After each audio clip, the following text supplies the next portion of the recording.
اس کو یہ بھی ضرور مد نظر رکھنا چاہیے کہ انٹرسٹ ریٹ کیا ہو کہ ٹریڈ اور انڈسٹری کا پہیہ بھی نہ رکے. انفلیشن تو آپ نے کنٹرول کرنا ہے, لیکن ٹریڈ اور انڈسٹری کا پہیہ بھی نہ رکنا چاہیے. ٹھیک ہے. معیشت کے حوالے سے بات بھی یہ کی جاتی ہے کہ کنسسٹنسی بہت ضروری ہے. اب جیسے رضا باقر نے اگر کچھ اقدامات ایسے لیے, کچھ انٹینسیوز دے بھی رہے تھے, کچھ بہتر چیزیں ہو بھی رہی تھی ہماری FDI ریمیٹنسز ایکسپورٹ سیکٹر میں, لیکن وہی بات ہو گئی کہ اس وقت پولیٹیکل جو سینیریو بن گیا اس سے ہر چیز رک گئی. اب جو انویسٹر ہے وہ انویسٹ کرنا چاہ رہا تھا, لیکن جب دیکھے گا کہ ملکی حالات ایسے تو انویسٹ نہیں کرے گا. یہ چیز پہلے کاؤنٹر کرنے کی ضرورت ہے. دیکھیں, سب سے پہلی بات تو یہ ہے کہ جو گزشتہ PTI کی جو گورنمنٹ تھی نا, اس میں فورن ڈائریکٹ انویسٹمنٹ تو بالکل نہ ہونے کے برابر تھی. تو لیٹ می کلیئر اٹ کہ فورن ڈائریکٹ انویسٹمنٹ بالکل بھی نہیں تھی. ان کی جو گورنمنٹ ہے ان میں ایکسپورٹس کا فگر ہے وہ اس وقت جولائی ٹو اپریل 20 بلین سے اس وقت 26 بلین تک پہنچا ہے جو اس کا وہ ہے.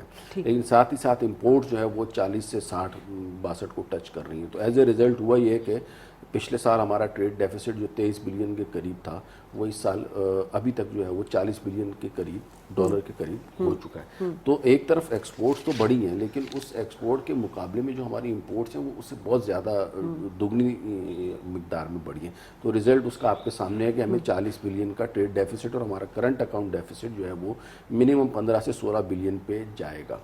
اب اس کی وجہ کیا ہوئی ہے؟ وجہ یہ ہوئی ہے کہ دیکھیں, کلیم تو کر رہے ہیں نا کہ یہ ہم نے ریمیٹنس بڑھائی, بالکل بڑھائی. آپ نے جو ہے وہ ایکسپورٹس بڑھائیں, وہ بھی بڑھائیں, لیکن ہوا کیا؟ وہ ساری کی ساری ہماری ان کی جو پالیسیز تھیں وہ یہ تھیں کہ جتنے ڈیٹ سروسنگ یہ لوگ پراپرلی مینیج نہیں کر سکے. اچھا, ٹھیک ہے. اور ہوا یہ کہ انہوں نے شارٹ ٹرم لونز اور ٹی بلز اتنے لیے. اب خارجہ پالیسی کی آپ اس کو ناکامی کہیں یا کچھ بھی کہہ سکتے ہیں اس کو, لیکن they were unable to generate the required amount which were required to be paid. ابھی بھی اس مرتبہ جو آپ دیکھیں نا, 16 بلین کا آپ کا جو ہے وہ کرنٹ اکاؤنٹ ڈیفیسٹ ہے, 10 بلین کے قریب جو ہے وہ ان کو ڈیٹ ری پیمنٹ کرنی ہے. ٹھیک ہو گیا. اس کے بعد 15 سے 20 بلین کے آپ کو ریزروز جو ہے وہ مینٹین رکھنے ہیں ان اسٹیٹ بینک. تو حکومت کے پاس ابھی ٹوٹل 20 بلین جو ہے نا وہ کمرشل بینک کے اور جو سینٹرل بینک ہے ان کے ملا کے نہیں ہیں. تو مقصد اس کا یہ ہے کہ یہ ساری جو وجوہات بن رہی ہیں نا, جو مہنگائی کی جو بیسک ریزنز بن رہی ہیں, وہ یہ ہیں کہ ہمارے جو قرضے ہیں نا وہ اس حد تک بڑھ چکے ہیں کہ ہمیں ان کو پے کرنے کے لیے مزید قرض لینا پڑ رہا ہے. اور ہم اسی کو ہم جو ہے نا اکانومی کی ٹرم میں کہتے ہیں ڈیٹ ٹریپ. تو یہ گزشتہ حکومت اس ڈیٹ ٹریپ سے نہیں نکل سکی. یہی وجہ ہے کہ ان کے ایکسپورٹس بڑھنے کے باوجود ان کی جو ہے وہ ریمیٹنسز نے جو ہے, آپ کو پتہ ہے ریمیٹنسز جو ہے وہ ایکسپورٹ سے بھی زیادہ تھی لاسٹ ٹائم 2021 میں. لیکن اس کی وجہ بھی یہی تھی نا کہ کووڈ آ گیا تھا, لوگوں نے اپنے پیسے نہیں, کووڈ نہیں, FATF زیادہ جو اس کا سہرا ہے نا وہ FATF کو جاتے ہیں, انڈیا والا ختم کر کے لوگوں نے آفیشیل چینل سے بھیجے. لیکن ہوا یہ ہے کہ وہ سارے پیسے اب واپس آپ سود میں دے رہے ہیں. دیکھنا, جو IMF کے پاس جانا مجبوری اس لیے ہوتی ہے کہ اس سے لانگ ٹرم لون ملتے ہیں, سستے لون ملتے ہیں, 1-2% کے اوپر لون ملتا ہے. ہماری حکومت آپ کو پتہ ہے 12-13% پہ 1-2 مہینے کے ٹی بلز ایشو کرتی رہی ہے کہ یعنی آپ جو ہے نا وہ یہ دیں مجھے اور 1 مہینے کے لیے اور مجھ سے 12% کے حساب سے پر اینم کے حساب سے آپ لیں. اب جب اس طریقے سے آپ ڈیٹ پالیسی کو مینیج کریں گے تو الٹیمیٹلی روپی کے اوپر پریشر پڑے گا. ریزروز ہوتے ہوئے بھی نہیں ہوں گے, اڑ جائیں گے سارے. تو جو سب سے بڑا چیلنج ہے اس وقت وہ یہی ہے کہ ڈیٹ سروسنگ کو چینلائز کیا جائے. اب وہ IMF کے تھرو ہونا ہے, اس میں کوئی شک نہیں ہے. اور IMF سے ڈائلاگ جیسے کہ آپ نے بتایا کہ وہ نیکسٹ جو ہے وہ ابھی فیز میں شروع ہوں گے, تو وہ بڑا امپورٹنٹ ایک چیپٹر ہے. On the other hand State Bank کی جہاں تک آپ بات کر رہی ہیں, تو اس میں یہ جو اس وقت جو مرتضیٰ صاحب ہیں, مرتضیٰ سید جو قائم مقام گورنر اسٹیٹ بینک ہے, تو یہ رضا باقر صاحب کی کنٹینیوٹی میں ہی آئیں گے, کیونکہ یہ دونوں ہی اپوائنٹ بیسیکلی IMF کے ہی اس میں کیے گئے تھے جو لاسٹ ٹائم اپوائنٹمنٹس ہوئی تھی ان میں. تو یہ بیسیکلی انہی کی پالیسیز کو ٹو کریں گے, اور ان پالیسیز کو چینج کرنا پاسبل نہیں ہے, کیونکہ وہ پالیسیز جو ہے وہ PTI کی گورنمنٹ کو بھی IMF نے دی تھی, اور اس وقت بھی IMF نے ہی وہ پالیسیز. ٹھیک ہے, یعنی کہ نئے گورنر کی تعیناتی سے کوئی فرق نہیں پڑے گا شاہد. اور دوسرا یہ ہے کہ مذاکرات ویسے بھی جو ہیں وہ میرا خیال ادارے اور حکومت کے درمیان ہی ہوتے ہیں, شخصیت پہ نہیں ہوتے. اب یہ جو ڈاکٹر مرتضیٰ سید ہیں, یہ میکرو اکنامک ریسرچر بھی ہیں, پالیسی سازی میں بھی ان کی 20 سال کا تجربہ اس سے زائد کا ہے. 2020 میں یہ مطلب اپوائنٹ ہوئے تھے 3 سال کے لیے ڈپٹی گورنر سے. آپ کو کیا لگتا ہے, کیپیبلٹی ہے اور کچھ چیزوں سے کچھ بہتر ہم پالیسی بنا سکیں گے, IMF کے ساتھ ڈیل صحیح کر سکیں گے؟ دیکھیں, میں ابھی کیپیبلٹی پہ بات تو نہیں کر سکتا, مجھے پتہ نہیں ہے ان کا کہ کیا ہے, لیکن جس لیول پہ وہ بیٹھے ہیں تو ظاہر ہے بغیر کیپیبلٹی کے تو وہ نہیں بیٹھے ہوئے ہوں گے. دوسری چیز جو ایک چلتی رہتی ہے IMF کے ساتھ, یہ ہم نے IMF کی بات نہیں ماننی, یہ نہیں ماننی, یہ بالکل ٹوٹلی, اس کو میں کہتا ہوں کہ یہ غلط آئیڈیا ہوتا ہے. ظاہر ہے جو آپ کو قرضہ دے رہا ہے, جب وہ ریٹرن لے گا, وہ آپ سے واپس لے گا, وہ دیکھے گا کہ آپ وہ ریٹرن کر بھی سکتے ہیں یا نہیں کر سکتے, کیونکہ ہماری جو پالیسیز ہم بناتے ہیں وہ اتنا ان میں دم نہیں ہوتا. تو جو قرضہ دینے والا ہے جب وہ دیتا ہے, وہ کہتا ہے کہ ہاں یہ چیزیں آپ کریں گے تو ہمیں لگ رہا ہے کہ اس سے آپ ہمیں واپس جو ہے وہ قرضہ واپس کر سکتے ہیں. وہ تو جو ٹرمز اینڈ کنڈیشنز وہ ہوں گے وہ بنیں گے, ہم نے ان کو فالو کرنا پڑے گا, کیونکہ ہم لینے والے ہیں, ہم دینے والے نہیں ہیں. جب دینے والے ہوں گے تو پھر ہمارے ٹرمز اینڈ کنڈیشنز ہوں گے, ہم لینے والے ہیں. تو اور دوسری بات جو ہے کہ یہ جو کہتے ہیں کہ یار یہ باہر سے آ گئے, یہ باہر سے آ گئے, ظاہر ہے وہ ادارے ایسے ہیں جہاں پہ وہ فائنینشلی پوری ان کی ٹریننگ ہوتی ہے, مینجمنٹ ہوتی ہے, وہاں سے وہ ہو کے پھر آ جاتے ہیں. وہ پاکستانی ہیں, ان کو ہم اس طرح سے کہتے ہیں کہ نہیں یہ امپورٹڈ ہو گیا, یہ ہو گیا. وہ آتے ہیں وہ اس لیے کہ بھائی جو ہم آپ کو قرضہ دے رہے ہیں وہ واپس بھی آ سکے. ایک تو یہ چیز ہو گئی بات.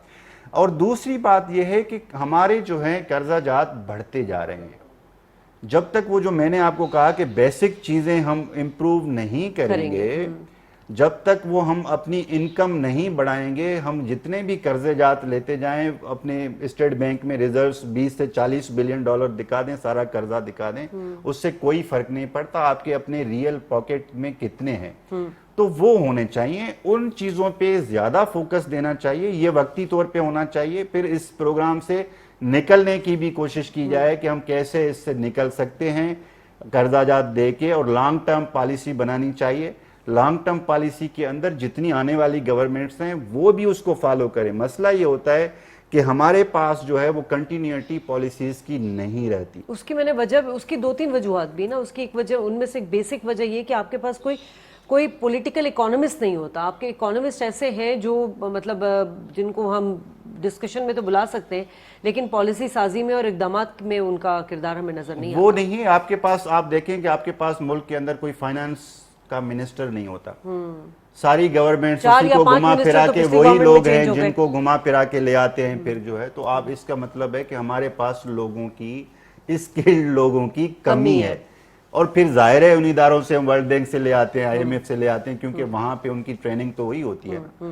اصل وہ کور چیزیں یہ ہیں کہ اس پہ کام کریں کہ بھئی آپ اپنی انکم کیسے بڑھائیں. اخراجات بڑھے ہوئے ہیں, بڑھے ہوئے اخراجات کو آپ کم نہیں کر سکتے. آپ پیچھے جا کے اپنے لیونگ اسٹینڈرڈز پیچھے نہیں کر سکتے, یہ بڑا مشکل ہوتا ہے. آپ اپنی انکم بڑھانے کے, ایک کتاب آئی تھی 2 سال ہو گئے شاید میرے خیال میں, اس کو 0 to 1.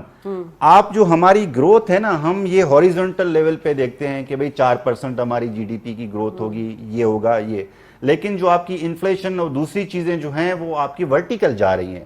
تو آپ اپنے جو ٹارگیٹ سیٹ کرنے چاہیے, اپنی گروتھ کے ٹارگیٹس وہ ورٹیکل کریں گے, 0 to 1 کریں گے. جب ورٹیکل ٹارگیٹ سیٹ کریں گے تب جا کے آپ کا یہ ہوگا کہ آپ ان کو میچ کر سکیں گے. مسئلہ یہ ہے کہ ہم جو اپنی گروتھ کے ٹارگیٹس ہی سیٹ کرتے ہیں وہ آلریڈی انفلیشنز, دوسری چیزیں جو ہے وہ کرنسی ڈیویلیویشن, وہ اتنے بڑھ جاتے ہیں, ہمارے کنٹرول میں کچھ ہوتا نہیں ہے.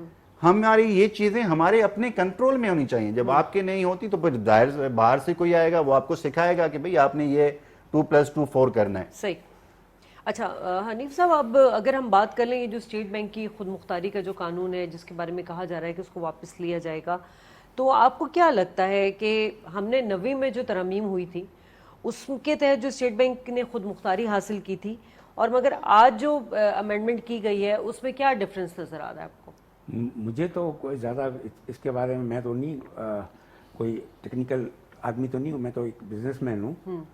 لیکن میں یہ سمجھتا ہوں جیسے انہوں نے بات کی نا کہ اگر آپ بورور ہیں تو آپ نے تو جو بینکر ہے, جیسے ہم بھی بورو کرتے ہیں بینک سے, تو ہمیں بہت سارے کاغذ کے اوپر سائن کر کے دینا پڑتی ہے اور بہت ساری چیزیں بتانی پڑتی ہیں ان کو. ایسے ہی ایز اے کنٹری ہم بورور اگر ہیں انٹرنیشنل مارکیٹ سے, تو ہمیں اپنی جو